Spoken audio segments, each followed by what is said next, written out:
Assalamualaikum warahmatullahi wabarakatuh. Kami dari kelompok 8 kelas 3 Rek BMGT 2 dengan mata kuliah Manajemen Sumber Daya Manusia 1. Di sini kami akan membahas materi tentang kepemimpinan. Selamat menyaksikan.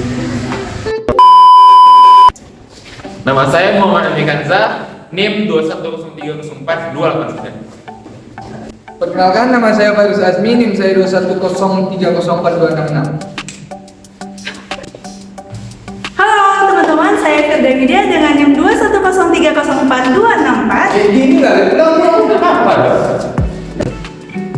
Perkenalkan, nama saya Ibrahim Rahim 210304223. Halo teman-teman, perkenalkan nama saya Widra Asila dengan NIM 2107074. Banyak kan?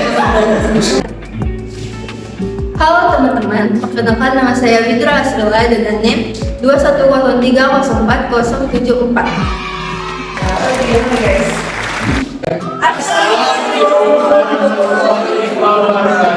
Kami dari kelompok 8 Akan mempresentasikan hasil diskusi kami tentang kepemimpinan. Apa sih kepemimpinan itu? Nah teman-teman, ada banyak sekali yang akan kita bahas dalam video ini. Mau tahu? Tonton sampai habis ya. Assalamualaikum warahmatullahi wabarakatuh. Yang terhormat Bapak Dr. Husnul Fikri SCMM selaku dosen pengampu Manajemen Sumber Daya Manusia. Terima kasih kepada Bapak Dr. Husnul Fikri SCMM yang telah memberi kesempatan kepada kelompok kami untuk menjelaskan materi tentang kepemimpinan. Baiklah, langsung saja ke materinya. Jadi sebelum kita masuk ke pengertian MSDM, kita masuk dulu ke sejarah MSDM. Jadi MSDM ini secara serta-merta nggak langsung ada MSDM tersebut. Awalnya dulu saat perusahaan semakin besar, karyawan pun semakin banyak, sehingga membuat para manajer kewalahan dalam menangani kesejahteraan karyawannya sendiri. Jadi mereka membuat sekretaris yang bernama sekretaris kesejahteraan. Dan sekretaris kesejahteraan inilah yang menjadi cikal bakal dibentuknya MSDM tersebut. Untuk pengertian MSDM, menurut Edi Sutrisno pada tahun 2016, manajemen sumber daya manusia adalah kegiatan perencanaan, pengadaan, pengembangan, pemeliharaan, serta penggunaan SDM untuk mencapai suatu tujuan, baik secara individu ataupun organisasi. Selanjutnya kita masuk pada pembahasan mengenai pengertian kepemimpinan. Nah, tadi kan sudah dijelaskan mengenai manajemen sumber daya manusia, yaitu upaya yang dilakukan perusahaan dalam mengolah sumber daya manusia yang ada untuk mencapai tujuan perusahaan itu. Tentu untuk mencapai tujuan perusahaan, kita memerlukan seorang pemimpin. Nah, pemimpin itu bertujuan untuk mengarahkan sumber daya manusia yang ada agar para bawahannya itu melakukan dengan baik job desk yang telah diberikan kepadanya. Kepemimpinan menurut Bangun itu adalah proses mempengaruhi orang lain dalam suatu organisasi agar dapat melaksanakan tugasnya dengan baik dalam mencapai tujuan. Agar seorang pemimpin bisa memberikan pengaruh kepada bawahannya, seorang pemimpin perlu memberikan citra yang positif atau kepribadian yang baik agar para bawahannya itu percaya bahwa seorang pemimpin ini bisa dapat dipercayai dalam melaksanakan tugasnya. Hal itu penting karena kepemimpinan itu adalah salah satu hal yang sangat penting dalam sebuah kepemimpinan. Karena kita tidak mungkin memimpin seseorang yang tidak dapat mempercayai apapun keputusan yang telah kita berikan. Jika bawahan sudah mempercayai seorang pemimpin, maka bawahan itu akan mudah diatur. Karena mereka yakin hak-hak dan kewajiban dan kepentingan mereka itu tidak mungkin diabaikan oleh seorang pemimpin itu. Menjadi seorang pemimpin dalam sebuah perusahaan atau sebuah organisasi tentunya ada beberapa hal yang harus dilakukan untuk menjadi sebuah pemimpin yang baik. Salah satunya yaitu adalah bersikap terbuka. Seorang pemimpin harus mempunyai sifat yang terbuka kepada semua anggotanya terkait informasi-informasi yang ada dalam sebuah perusahaan ataupun yang ada dalam sebuah organisasi. Apalagi informasi ini bersifat sensitif tentang keuangan, karena jika ketidakpercayaan itu telah muncul di sebuah perusahaan ataupun organisasi, maka ini akan mencoreng citra baik dari seorang pemimpin tersebut. Selanjutnya, seorang pemimpin harus bersikap adil. Dalam sebuah perusahaan atau organisasi, seorang pemimpin harus mempunyai sikap adil. Dalam pengambilan sebuah keputusan, seorang pemimpin harus bijaksana sehingga keputusan yang ia ambil itu dapat diterima oleh anggotanya. Selanjutnya, seorang pemimpin haruslah bersikap jujur, karena kejujuran merupakan sebuah bagian penting dari sebuah integritas. Begitu kita berbohong dan kepergok dengan anggota kita, itu akan mampu membuat kita itu kehilangan kepercayaan dari anggota kita. Selanjutnya, menjadi seorang pemimpin kita harus mempunyai sikap yang konsisten pada apa yang telah kita tetapkan, dan apabila ada perubahan yang bersifat kondisional, maka berikanlah argumen ataupun hal yang mendasari perubahan tentang keputusan yang telah kita tetapkan. Selanjutnya itu adalah penuhi janji. Kepercayaan mengharuskan kita bisa dipercaya, maka kita harus menjamin bahwa kita senantiasa menepati janji dan komitmen kita pada sebuah perusahaan ataupun organisasi. Selanjutnya, kita akan membahas tentang fungsi dan peran pemimpin dalam organisasi. Fungsi pemimpin dalam organisasi kerap kali memiliki spesifikasi berbeda dengan bidang kerja atau organisasi lain. Perbedaan ini disebabkan oleh beberapa macam hal, antara lain seperti macam organisasi, situasi sosial dalam organisasi, dan jumlah anggota kelompok. Pemimpin yang berhasil adalah pemimpin yang mampu mengelola atau mengatur organisasi secara efektif dan mampu melaksanakan kepemimpinan secara efektif pula. Untuk itu, pemimpin harus betul-betul dapat menjalankan fungsinya sebagai seorang pemimpin yang baik. Fungsi pemimpin menurut para ahli, salah satunya kita kutip dari Terry, itu dapat dikelompokkan menjadi 4, yaitu perencanaan, pengorganisasian, penggerakan, dan pengendalian. Dalam menjalankan fungsinya, pemimpin mempunyai tugas-tugas tertentu, yaitu menugaskan agar kelompoknya dapat mencapai tujuan dengan baik, dalam kerjasama yang produktif, dan dalam keadaan yang bagaimanapun yang dihadapi suatu kelompok. Oke teman-teman, kita lanjut ke tugas pemimpin. Nah, gimana sih tugas pemimpin itu? Tugas pemimpin itu bisa dibedakan menjadi 5. Yang pertama yaitu memberikan struktur yang jelas kepada bawahannya. Memberikan struktur yang jelas kepada bawahan itu sangat penting ya teman-teman, karena dengan memberikan struktur yang jelas kepada bawahan, maka suatu karyawan atau bawahan kita bisa menjalankan tugas dengan baik. Yang kedua yaitu ada mengawasi dan menyalurkan tingkah laku. Mengawasi dan menyalurkan tingkah laku itu sangat berperan penting dalam sebuah organisasi, karena dengan begitu kita bisa tahu sifat dari masing-masing karyawan kita atau bawahan kita dalam menjalani tugasnya masing-masing.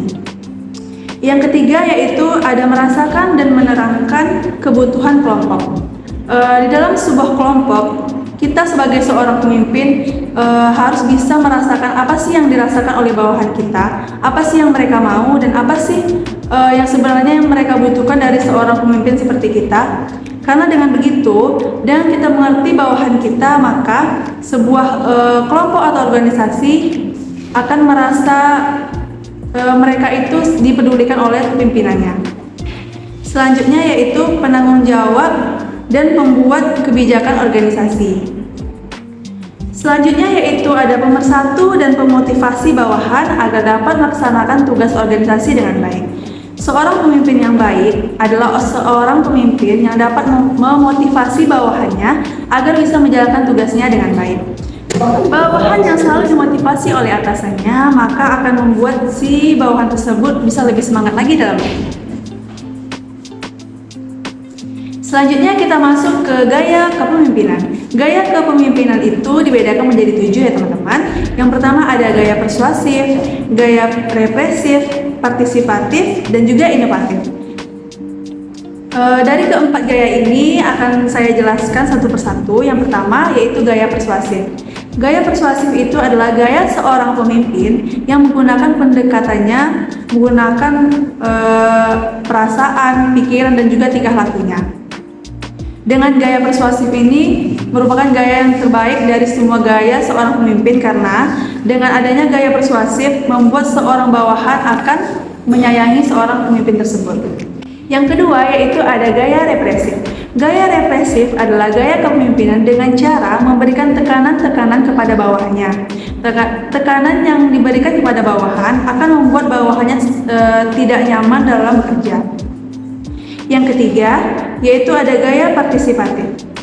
Gaya partisipatif adalah gaya kepemimpinan yang memberikan kesempatan kepada bawahannya untuk melakukan semua yang mereka mau tanpa ditekan, tanpa adanya aturan yang terikat, tetapi tetap mengikuti prosedur perusahaan dengan memberikan kebebasan kepada bawahannya agar tetap menjalankan suatu pekerjaan dengan lancar dan juga kreatif.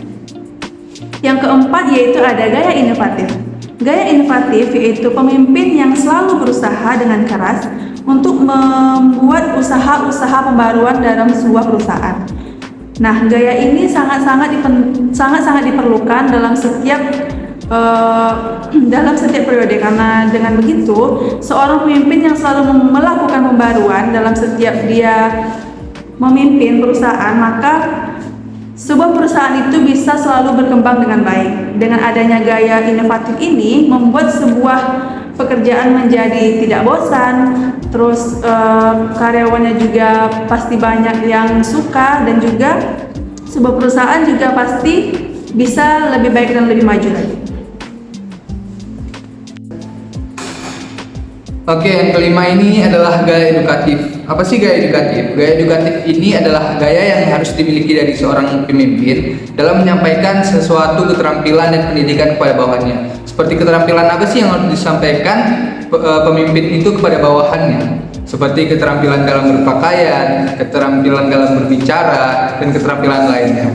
Dan ada edukatif pendidikan yang harus disampaikan seorang pemimpin terhadap bawahannya. Seperti apa sih? Seperti mendidik pemimpin itu agar tidak telat bekerja, harus taat waktu, dan bisa memanage semua pekerjaannya, dan bisa menyelesaikan pekerjaan yang dia miliki. Dan yang keenam ini adalah gaya motivatif. Apa sih gaya motivatif dari seorang pemimpin? Motivatif dari seorang pemimpin itu adalah gaya dalam menyampaikan ide, kebijakan, program-program yang dipunyai oleh seorang pemimpin terhadap bawahannya. Agar apa? Agar bawahannya itu dapat memahami apa yang disampaikan oleh pemimpin itu dan bisa menjadi patokan atau menjadi arahan dalam bekerja dan bisa membuat organisasi itu mencapai tujuannya. Dan yang ketujuh ini adalah salah satu gaya paternalistik. Ini adalah salah satu gaya yang tidak bagus oleh seorang pemimpin. Dikarenakan kenapa? Dari gaya ini, seorang pemimpin itu selalu menganggap bawahannya itu tidak dewasa. Jadi tidak bisa membuat percaya diri bawahannya agar bisa menimbulkan suatu inovasi atau berkreasi dalam hal lainnya. Nah, maka dalam hal ini adalah hal yang sangat berbahaya yang dimiliki seorang pemimpin karena tidak bisa melihat orang itu berinovasi, selalu menganggap orang itu bawahannya dan tidak mempunyai apa-apa. Oke, dari itu adalah gaya pemimpin. Sekarang saya akan menyimpulkan pengertian kepemimpinan. Nah, dari sini nih banyak ahli pakar yang menyampaikan ahli kepemimpinan seperti Bangun di tahun 2012, ada juga dari Ed Stoller di tahun 1995, ada juga dari Masud tahun 2004. Nah, dari sini saya akan menyampaikan apa yang sih yang disampaikan oleh Bangun di tahun 2012. Nah, Bangun menyampaikan di sini kepemimpinan itu adalah proses dalam mempengaruhi seseorang atau orang lain dalam suatu kelompok organisasi agar membuat orang itu menjadi lebih baik dan bisa mencapai tujuan organisasi tersebut. Di sini tuh maksudnya pemimpin itu memberi arahan, memberi keterampilan, memberikan kebijakan agar semua orang yang dalam suatu organisasi itu bisa menjadi lebih baik dan membuat organisasi itu mencapai tujuannya. Nah, di sini berikut beberapa hal yang dapat dilakukan oleh seorang pemimpin. Oke, yang pertama itu ada bersikap terbuka. Kenapa sih seorang pemimpin harus mempunyai sikap terbuka? Dikarenakan ya, seorang pemimpin itu harus selalu memberikan informasi-informasi, arahan-arahan dan kebijakan lainnya Nah, jadi di sini agar tidak membuat simpang siur dalam suatu organisasi, karena pemimpinnya selalu menyampaikan arahan dan menyampaikan informasi yang baru. Dan yang kedua itu pemimpin itu harus bersikap adil. Kenapa pemimpin itu harus bersikap adil?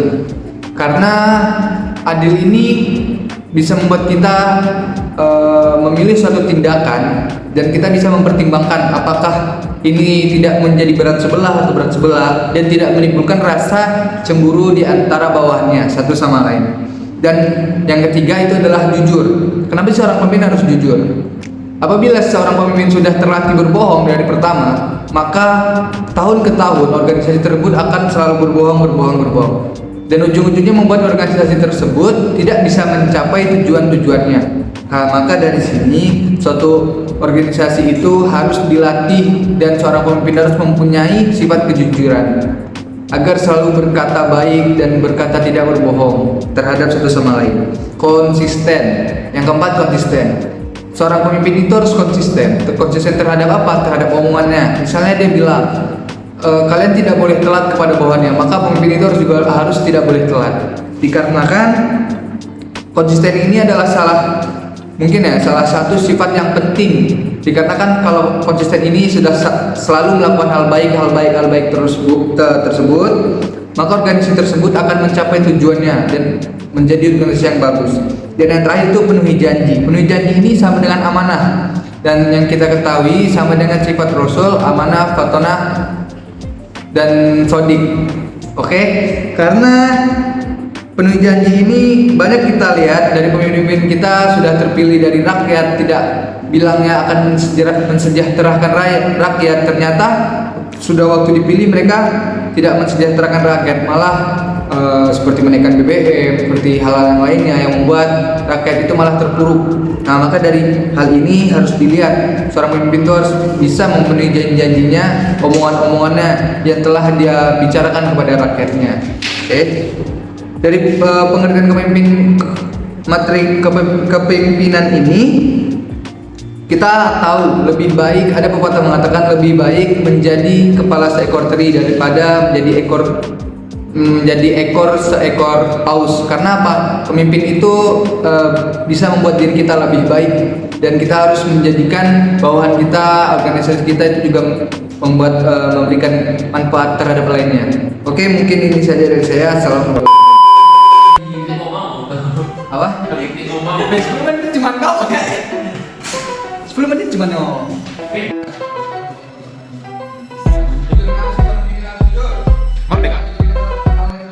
Assalamualaikum warahmatullahi wabarakatuh. Yang terhormat Bapak Dr. Husnul Fikri SMM selaku dokter pengampu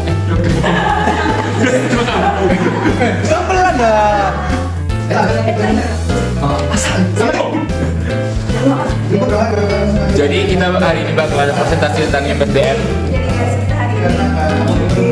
Tungguin aja ya videonya. Sampai berapa?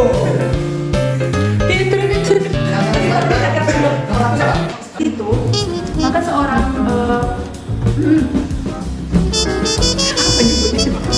komunikasi bukan supaya apa sih bawanya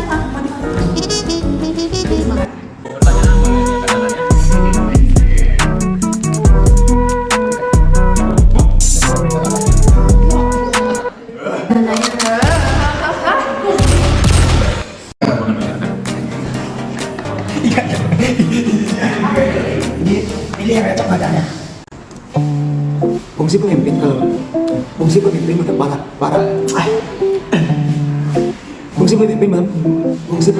para ahli, salah satunya kita kutip dari sejarahnya tersendiri. Jadi pada dulu kan akan lanjut ke Widra. Belum kali. Widra ada.